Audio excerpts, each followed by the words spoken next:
അള്ളാഹുവിന്റെ വിശുദ്ധമായ ഖുർആൻ പറയുന്നു, ഒരു ദിക്ർ ഞാൻ പറഞ്ഞു തരാം, ഇത് ഇന്ന് മുതലങ്ങ് പറയാൻ തുടങ്ങിക്കോ.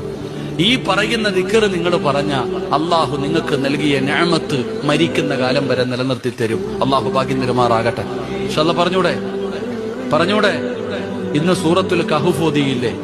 ആ സൂറത്തുൽ കഹ്ഫിനകത്ത് അള്ളാഹു 2 ചെറുപ്പക്കാരുടെ ചരിത്രം പറയുന്നുണ്ട്. അതിനകത്ത് ഒരു ചെറുപ്പക്കാരൻ തന്റെ കൃഷിയിടം മുഴുവനും തന്റെ വിളവുകളൊക്കെ നഷ്ടപ്പെട്ടു പോയപ്പോ ഒരാളോട് പറയുന്നുണ്ട്, ഒറ്റ ദിക്ർ പറഞ്ഞിരുന്നെങ്കിൽ നിനക്കിത് നഷ്ടപ്പെടില്ലായിരുന്നു.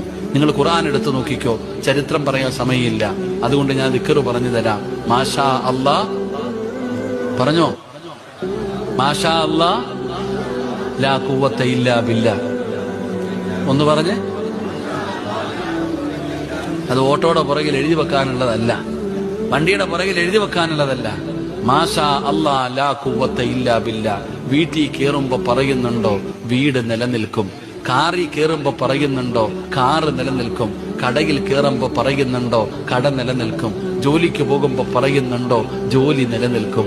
മാഷാ അല്ലാ ലാ ഖുവത ഇല്ലാ ബില്ലാ. അള്ളാഹു നൽകിയ നിഅമത്ത് അള്ളാഹു നിലനിർത്തി തരുമെന്ന് നബിയുനാ റസൂലുള്ളാഹി